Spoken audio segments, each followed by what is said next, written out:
The morning mist clung to the red clay hills surrounding Sanh combat base like a shroud, masking the danger that lurked beyond the perimeter wire. Colonel David Lones adjusted his field glasses and scanned the tree line for the 1000th time that week. It was January 20th, 1968, and something felt different in the air tension that made even the most seasoned Marines uncomfortable. Lance Corporal Michael O'Brien crouched in his fighting position on the northern perimeter, cleaning his M16 rifle with methodical precision. The 19-year-old from Boston had been in country for 8 months, long enough to develop the sixth sense that kept Marines alive in Vietnam. The jungle was too quiet. Even the birds had stopped singing.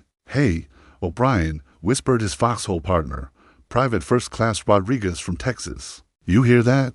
The sound was barely audible, metal against metal, the soft clink of equipment being moved through the dense vegetation beyond the wire. Rodriguez had grown up hunting in the hill country and knew the difference between natural forest sounds and human movement. The Sanh combat base sat 6 miles from the demilitarized zone, perched on a plateau in Quang Tri province like a cork in a bottle. General Von Nguyen Giap, the mastermind behind the French defeat at Dien Bien Phu 14 years earlier, had been watching this isolated outpost with keen interest. Intelligence reports suggested that for North Vietnamese Army divisions, nearly 40,000 troops had been infiltrating the area for weeks. As referenced in the Siege of Sanh by Robert Pizer, the base held strategic importance as a launching point for operations into Laos and as a barrier to North Vietnamese infiltration routes. But to the 6,000 Marines and South Vietnamese Rangers stationed there, it felt more like a target painted on the map. Colonel Lones had arrived at Sanh in August of the previous year, inheriting command of what many considered a forgotten outpost. The base consisted of a small airstrip, ammunition bunkers, and a collection of sandbag positions scattered across the plateau. The Marines of the 26th Regiment had spent months improving the defenses, but everyone knew that if the North Vietnamese decided to attack in force, Sanh would be severely outnumbered. Captain Jonathan Wilkinson, commanding Bravo Company, studied his sector map by candlelight in his command bunker. The 32-year-old career officer from Virginia Military Institute had fought into previous tours, but nothing had prepared him for the isolation of Sanh. Supply runs were dangerous, with transport planes having to spiral down through increasingly hostile airspace. Medical evacuations were becoming nearly impossible as enemy anti-aircraft positions multiplied. In the surrounding hills, the first sign of the coming storm had appeared 3 days earlier, when a North Vietnamese lieutenant surrendered to Marine patrols. Under interrogation, he revealed that his regiment was part of a massive buildup designed to draw American forces away from population centers throughout South Vietnam. What he didn't tell them was that Sanh was about to become the focus of the largest sustained artillery bombardment in the history of the Vietnam War. That evening, as the Marines settled into their night defensive positions, none could imagine they were about to face 7 to 7 days of hell that would test their resolve, their brotherhood, and their will to survive against overwhelming odds. At 0:30 hours on January 21st, 1968, the world exploded around Sanh combat base. The first rocket-propelled grenade struck the main ammunition dump with a thunderous roar that could be heard 20 miles away. Within seconds, the pre-dawn darkness was transformed into blazing daylight as 90,000 tons of ammunition detonated in a chain reaction that shook the earth. Sergeant First Class William Henderson threw himself into the nearest bunker as shrapnel whistled overhead like deadly rain. The 28-year-old squad leader from Alabama had survived the nightmare of Hill 881 the previous year, but this was different. The North Vietnamese had turned Sanh into a killing field, and they were just getting started. "Incoming," screamed Corporal Davis as the first wave of artillery shells began falling across the base. The Marines had practiced this drill hundreds of times, but theory became brutal reality as 130mm and 82mm mortars rained down from the surrounding ridgelines. The North Vietnamese had positioned their guns in caves and tunnels, making them virtually impossible to locate and destroy. Colonel Lones raced to his command bunker as communications equipment sparked and crackled around him. Radio operators frantically tried to establish contact with outlined positions, while the bombardment continued with mechanical precision. Every 30 seconds, another salvo crashed into the base, targeting key installations with disturbing accuracy. Hospital Corpsman Second Class Robert Martinez crawled through the chaos toward the screams of wounded Marines. The 24-year-old Navy medic from New Mexico had trained for mass casualty events, but nothing prepared him for the carnage that greeted him near the shattered remains of the mess hall. 3 Marines lay trapped under twisted metal and concrete, their cries barely audible above the continuing explosions. The bombardment lasted exactly 13 minutes, but it felt like an eternity. When the guns finally fell silent, Sanh combat base looked like a moonscape. The main runway was cratered and unusable. The ammunition dump continued to burn, sending toxic smoke across the plateau. Most critically, the base's water supply had been damaged, leaving 6,000 defenders with rapidly dwindling resources. Captain Wilkinson emerged from his bunker to find half of his sector's fighting positions destroyed or damaged. His Marines were already beginning repairs, using empty ammunition boxes filled with dirt and sandbags scrounged from damaged positions. The enemy had achieved tactical surprise, but they hadn't broken the Marines' fighting spirit. "Sir, we've got movement on Hill 8-100-80-1 North," reported Gunnery Sergeant Thompson, pointing toward the ridgeline 600 yards away. Through binoculars, Wilkinson could see North Vietnamese soldiers moving openly, apparently confident that the Americans were too stunned to respond effectively. It was a costly miscalculation. Within an hour, Marine artillery and close air support began pounding suspected enemy positions. But the North Vietnamese had learned from their French opponents at Dien Bien Phu. Their guns were mobile, their supply lines were hidden, and they had prepared for a prolonged siege. General Giap had committed for crack divisions to the operation, the 304th, 308th, 320th, and 325th. As dawn broke over the smoking ruins of Sanh, Colonel Lowndes realized that his Marines were facing something unprecedented in the Vietnam War. This wasn't a hit-and-run guerrilla attack. The North Vietnamese army intended to stay and fight, and they had the resources to maintain pressure for weeks or even months. The siege of Sanh had begun in earnest, and the outcome would influence the course of the entire war. The Marines began the grim process of counting casualties and assessing damage, not knowing they had just experienced the opening movement of a symphony of destruction that would last 7 to 7 days. By January 22, 1968, the full scope of the North Vietnamese strategy became clear to the defenders of Sanh. Reconnaissance flights revealed enemy positions on every ridgeline surrounding the base, with new gun emplacements appearing daily despite continuous bombing. The Marines were completely surrounded, and General Giap was tightening the noose with methodical precision. Lance Corporal O'Brien peered through his rifle scope at Hill 950, where North Vietnamese soldiers moved with increasing boldness. The enemy had constructed an elaborate network of bunkers and tunnels, some so deep that even direct hits from 500-pound bombs failed to silence them. It was becoming clear that the North Vietnamese had been preparing for this siege for months, possibly years.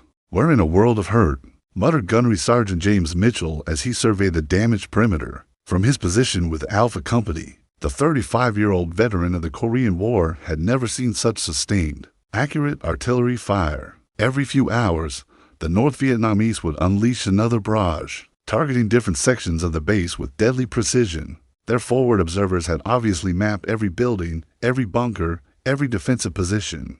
The isolation became complete when Route 9, the only ground supply route to Sanh, was cut by North Vietnamese forces on January 23rd. A supply convoy attempting to reach the base was ambushed near Co Lu, with several vehicles destroyed and multiple casualties. From that moment forward, everything the Marines needed, food, water, ammunition, medical supplies, would have to arrive by air through increasingly hostile skies. Captain Wilkinson gathered his company commanders in the ruins of what had been the base library. Maps spread across improvised tables showed the stark reality of their situation. Red circles marked confirmed enemy positions, and there were far too many of them. Intelligence estimates suggested that the North Vietnamese had positioned between 25,000 and 40,000 troops in the hills surrounding Sanh. "Gentlemen, we're not going anywhere anytime soon," Wilkinson announced to his officers. "Our job is to hold this ground and make them pay for every inch. The enemy wants us to panic, to abandon our positions. We're going to disappoint them." His words carried more confidence than he felt, but Marines needed leadership that projected strength. Even in desperate circumstances, the medical situation was becoming critical. Hospital corpsmen Martinez worked 18-hour shifts in the underground aid station, treating casualties from the daily bombardments. Wounded Marines who would normally be evacuated to rear area hospitals had to remain at Sanh because the airstrip was too dangerous for medical evacuation flights. The base's small medical staff was overwhelmed, as detailed in military historian Bernard Fall's writings on French colonial warfare. The parallels between Khe Sanh and Dien Bien Phu were becoming impossible to ignore. Both bases were isolated outposts surrounded by hills controlled by General Giap's forces.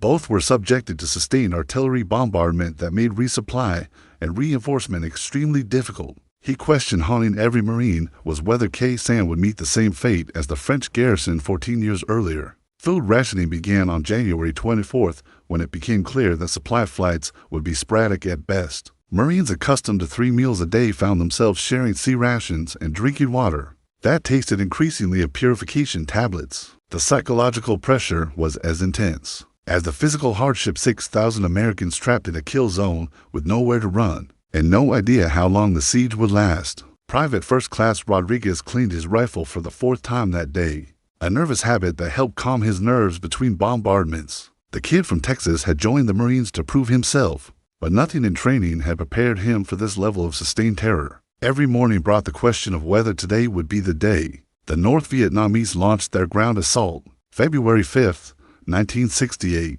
marked a turning point in the siege when North Vietnamese forces launched their first major ground assault against Hill 861 Alpha, one of the key outposts defending Khe Sanh's southern approaches. Captain Earl Breeding's Echo Company, 2nd Battalion, 26th Marines, found themselves fighting for their lives against overwhelming odds in what would become known as the Battle for the Hills. The assault began at 0500 hours with a devastating artillery barrage that lasted 30 minutes. Sergeant Henderson, now transferred to the hill positions, pressed his face against the dirt floor of his bunker as shells exploded with machine-like regularity. The North Vietnamese had zeroed in on every defensive position during weeks of careful observation, and their gunners were demonstrating deadly accuracy.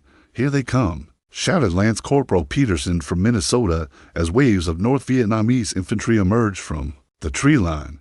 The attackers moved with disciplined precision, using suppressive fire and coordinated squad movements that impressed even veteran Marines. These weren't the black pajama guerrillas of popular imagination. They were well-trained, well-equipped soldiers of the regular North Vietnamese Army. Private First Class Thompson, a machine gunner from Detroit, opened fire with his M60 as enemy soldiers advanced up the steep slopes. His assistant gunner fed belt after belt of ammunition, while mortar rounds exploded around their position. The North Vietnamese attack was focused and relentless, with sappers using Bangalore torpedoes to clear paths through the American wire obstacles. Captain Breeding coordinated the defense from his command post, calling in artillery support from the main base, while directing his platoons to critical points in the perimeter. The 29-year-old officer from North Carolina had studied infantry tactics at Quantico, but textbook knowledge seemed inadequate against an enemy willing to accept massive casualties. To achieve their objectives,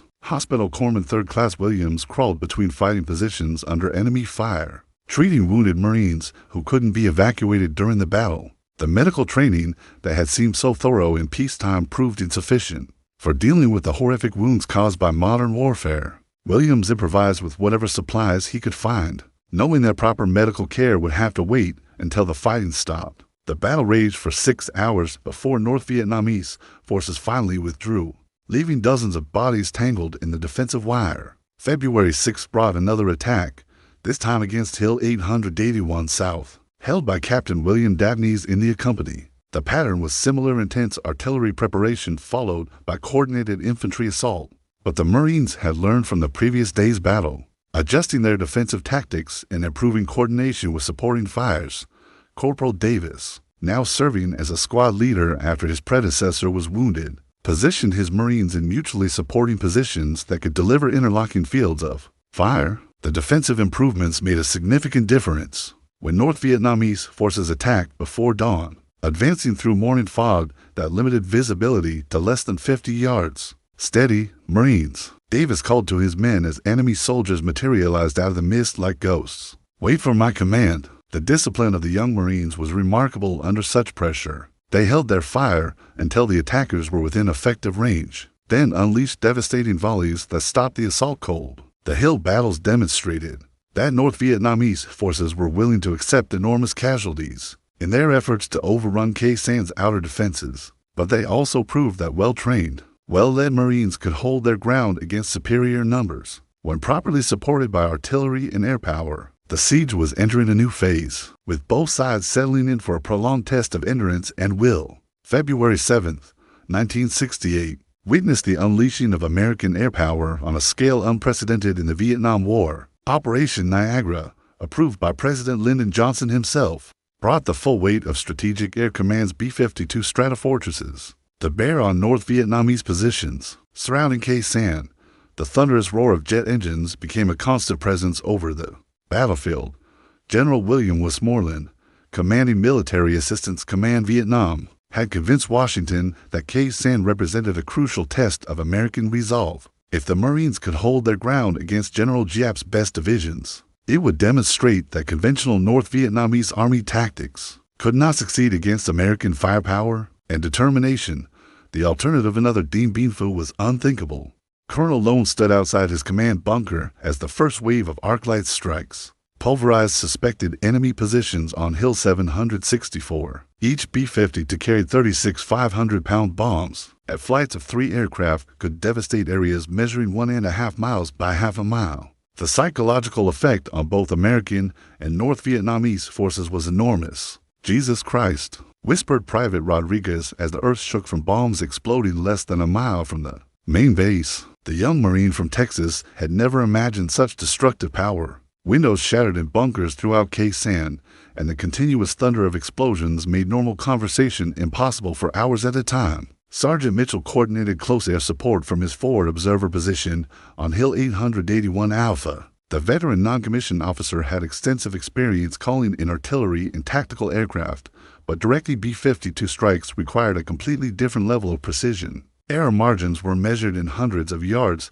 rather than tens, and the consequences of mistakes could be catastrophic for friendly forces. Captain Wilkinson watched through binoculars as Phantom jets screamed overhead, delivering napalm and high-explosive bombs to targets identified by electronic sensors. An aerial reconnaissance, Operation Igloo White, a classified program using acoustic and seismic sensors, was providing unprecedented intelligence about North Vietnamese troop movements. The sensors, dropped along infiltration routes, could detect everything from footsteps to truck engines. The bombing campaign reached its peak intensity during the second week of February, with over 3,000 sorties flown in support of Khe Sanh. B-52s flew round-the-clock missions from bases in Thailand and Guam, maintaining continuous pressure on enemy supply lines and staging areas. Fighter bombers operating from carriers in the South China Sea added tactical precision to the strategic bombardment. As documented in the Pentagon Papers, released years later, the scale of Operation Niagara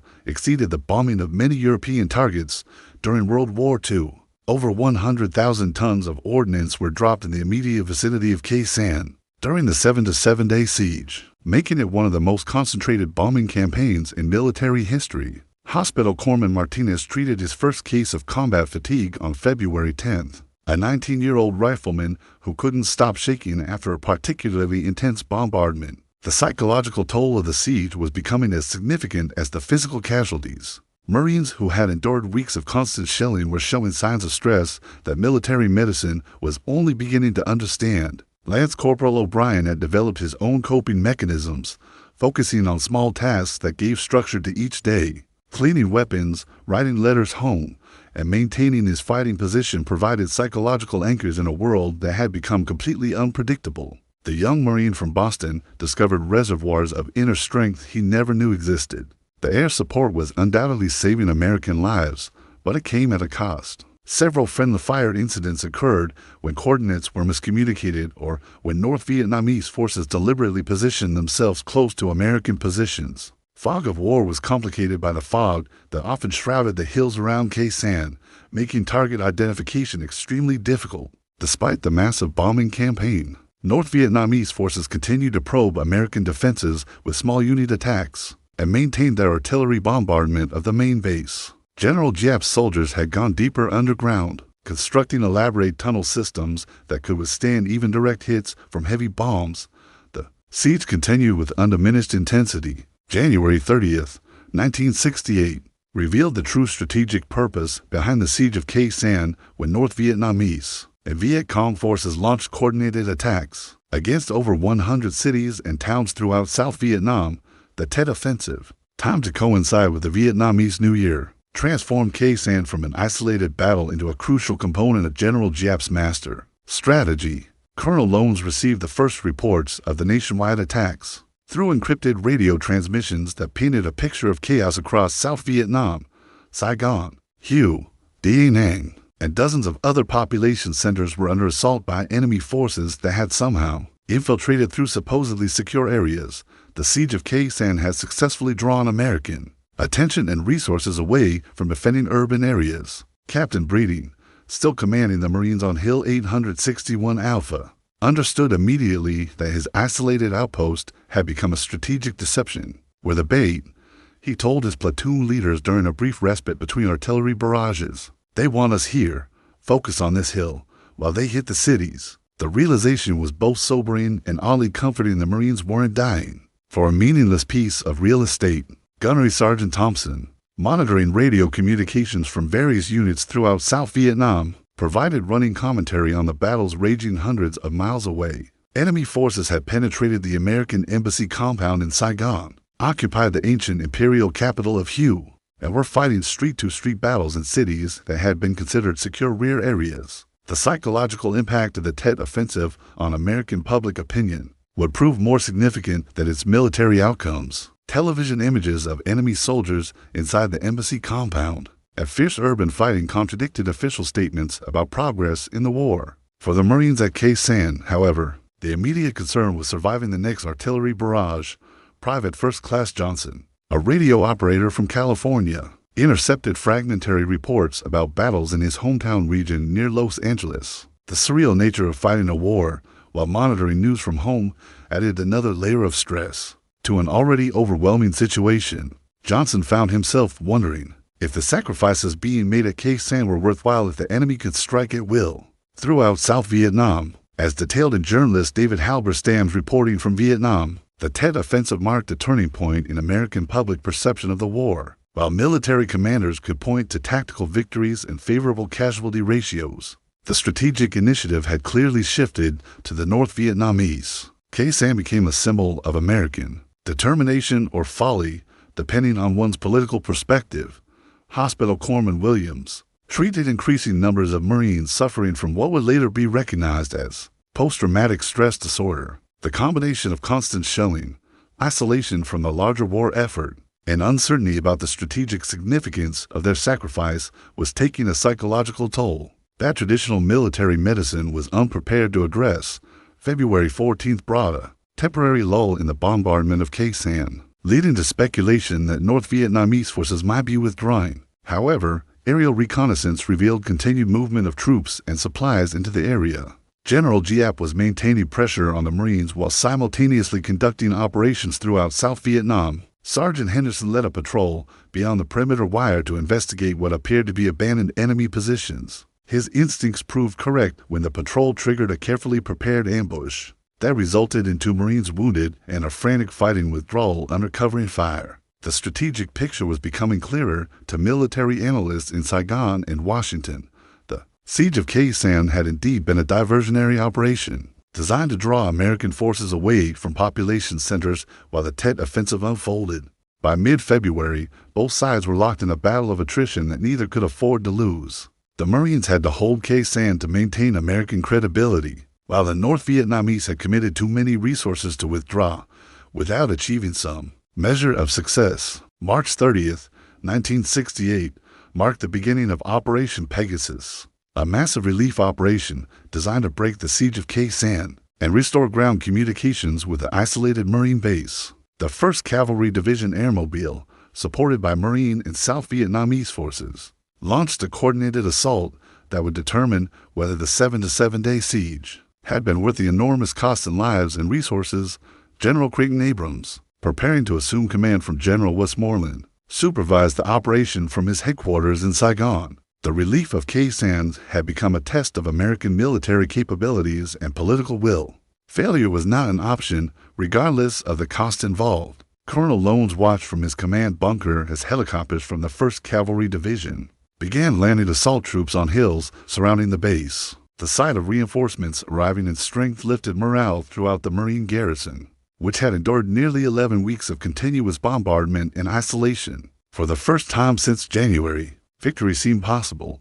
Lance Corporal O'Brien participated in the 1st Ground Patrol to established contact with advancing cavalry troops. The young Marine from Boston had survived the entire siege, but he moved with the deliberate caution of a veteran who had learned that overconfidence could be fatal. The North Vietnamese had demonstrated their ability to spring devastating ambushes even when seemingly defeated. Captain Wilkinson coordinated the link-up between his Marines and soldiers of the 1st Battalion, 7th Cavalry, the same unit that had fought at the Little Bighorn 92 years earlier. Under Colonel George Custer, the historical irony was not lost on either force as they shook hands near Hill 471, officially ending the isolation of Khe Sanh. The relief operation proceeded with surprising ease, suggesting that North Vietnamese forces had begun withdrawing weeks earlier. Aerial reconnaissance revealed abandoned positions and supply caches throughout the area, indicating a planned disengagement rather than a defeat inflicted by American arms. General Giap had accomplished his strategic objectives and was moving his divisions to new battlefields. April 5th brought the official end of the siege when Route 9 was reopened to convoy traffic.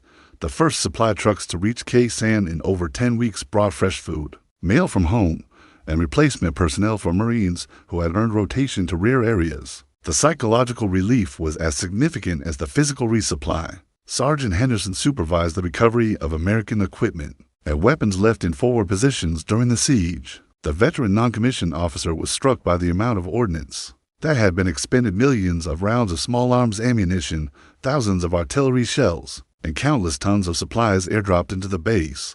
The logistical achievement was as impressive as the tactical endurance. Hospital Corpsman Martinez began the process of documenting lessons learned about treating casualties under siege conditions. His medical records would influence combat medicine doctrine for decades, particularly regarding the treatment of psychological trauma and the management of limited medical resources in isolated locations. The final tally of the siege was sobering for both sides. American forces suffered approximately 700 casualties, including 205 killed in action. North Vietnamese losses were estimated at between 10,000 and 15,000, though exact figures remain classified. More significantly, the siege had achieved General Giap's strategic objective of diverting American attention. While the Tet Offensive unfolded throughout South Vietnam, Private First Class Rodriguez boarded a transport helicopter on April 6th, bound for a rear area base where he would process for rotation home. The young Marine from Texas carried physical and psychological scars that would last a lifetime, but he also carried the pride of having endured one of the most intense sieges in American military history. July 1st, 1968, brought the final chapter of the Khe Sanh story when American forces abandoned the base entirely, declaring it no longer strategically significant. The decision to walk away from ground that had cost so much to hold sparked controversy that would persist for decades. Critics argued that the entire siege had been meaningless, while defenders maintained that it had prevented even greater disasters elsewhere in South Vietnam. The legacy of Khe Sanh extended far beyond the 7 days of the siege itself. The battle demonstrated both the strengths and limitations of American military power in Vietnam. Superior firepower and individual courage could hold ground against overwhelming odds, but strategic victory required more than tactical success. The Marines who fought at Khe Sanh had proven their valor beyond question, but the larger war would continue for 7 more years before America's involvement finally ended. The red clay hills of Khe Sanh returned to jungle silence, but the echoes of that siege would resonate through American military consciousness for generations to come.